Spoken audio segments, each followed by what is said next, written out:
Bueno, nosotros, como ya hemos explicado públicamente, creemos que el Estado español y el Gobierno tiene instrumentos sobrados para que se pueda cumplir, que se cumpla la ley y las resoluciones de los tribunales y, por supuesto, el Tribunal Constitucional.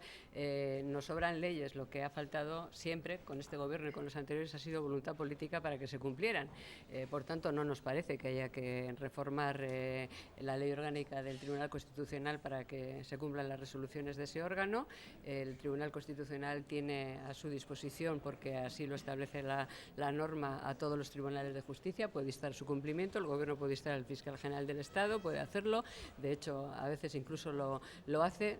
En fin, no creemos que haga falta cambiar la ley para que se cumplan las resoluciones de los tribunales y desde luego las resoluciones del Tribunal Constitucional, que han de cumplirse, o sea, porque lo que sí está claro es que han de cumplirse y si no se cumplan ha de perseguirse con la ley en la mano a quien no las cumpla.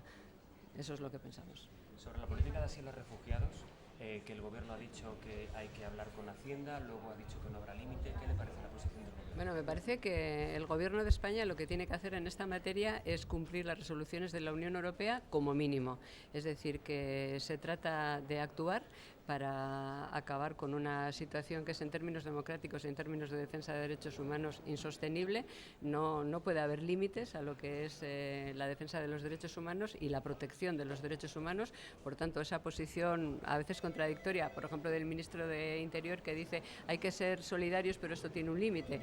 La vicepresidenta del Gobierno, que dice seremos solidarios con todos. El presidente del Gobierno, que dice no habrá un solo refugiado que pida refugio que no se le conceda. Es algo para mí verdaderamente incomprensible. ¿Qué posición sostiene Unión Progreso y Democracia? Primero, que tiene que haber una posición europea, una posición activa en los países de origen y activa con presupuesto también en Europa, que España tiene que estar dispuesta a acoger la cifra de refugiados que la Unión Europea establezca y que tiene que estar dispuesta a acoger esa cifra como mínimo, insisto. Me parece importante destacarlo de como mínimo, porque a lo mejor estamos en situación y en disposición de acoger más refugiados que los que establezca la Unión Europea. Por cierto, hay que hacer también mucha pedagogía política y mucha sensibilización hacia el conjunto de los ciudadanos. Son refugiados políticos, no son inmigrantes que van a estar un poco de tiempo y se van a marchar. Son refugiados políticos que vienen para quedarse y que van a tener en España todos los derechos de todos los ciudadanos españoles, salvo el derecho al voto. O sea, que eso también es importante que los españoles lo sepan y que el Gobierno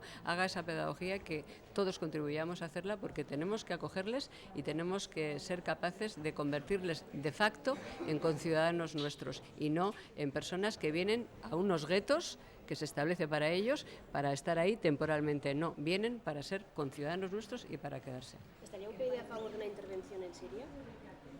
¿De una intervención en Siria? Bueno, yo creo que en Siria y en todos los países en los que no hay democracia hay que intervenir para que haya democracia, precisamente, para que se defiendan los derechos humanos, para que se protejan los derechos humanos y para que nadie tenga que salir de ese país. La intervención, en fin, algunos solo la contemplan desde el punto de vista de la vía militar.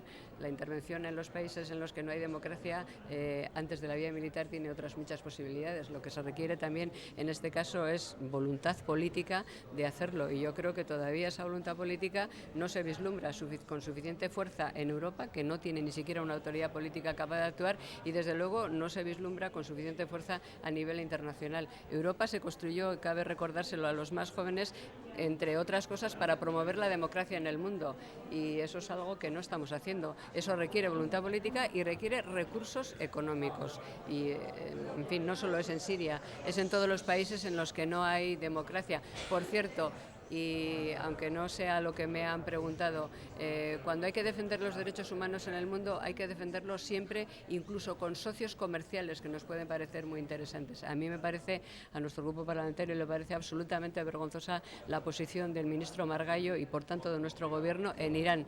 Han ido a Irán a hacer business, a proclamar las bonanzas de ese Gobierno, un gobierno que, en fin, en un país en el que existe la pena de muerte, en el que el año pasado han ejecutado a 600 personas, en el que se persigue a las minorías, en el que se vulnera cotidianamente los derechos humanos, en el que se lapida a los homosexuales, y no ha habido ni un segundo en la intervención del ministro Margallo para hablar de esas cosas. Oiga, socios comerciales y promoción de derechos humanos y todo eso tienen que ir unidos, ¿eh? O sea, no se puede ir solamente a hacer negocios y a ir allí a hablar con los que son corruptos y además vulneran los derechos humanos sin hacer ni una mera mención a todas estas cuestiones.